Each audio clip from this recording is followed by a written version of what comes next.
नमस्कार. आज आपण इथे जाणाई डेव्हलपर्स जाणाई पार्कमध्ये आलेलो आहोत आणि इथे प्लॉट बघितल्यानंतर आपण बघू शकतो इथे एकदम प्रशस्त वातावरण व निसर्गाच्या सानिध्यात आपण आहोत.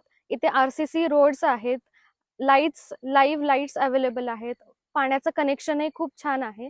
त्याच्यामुळे आम्हाला इथला प्लॉट आणि सगळ्या सुविधा खूप आवडलेल्या आहेत. आज इथे जिजा पार्कमध्ये आमचं स्वप्नातलं घर साकारण्यासाठी आज आम्ही इथे प्लॉट बुकिंग केलेली आहे.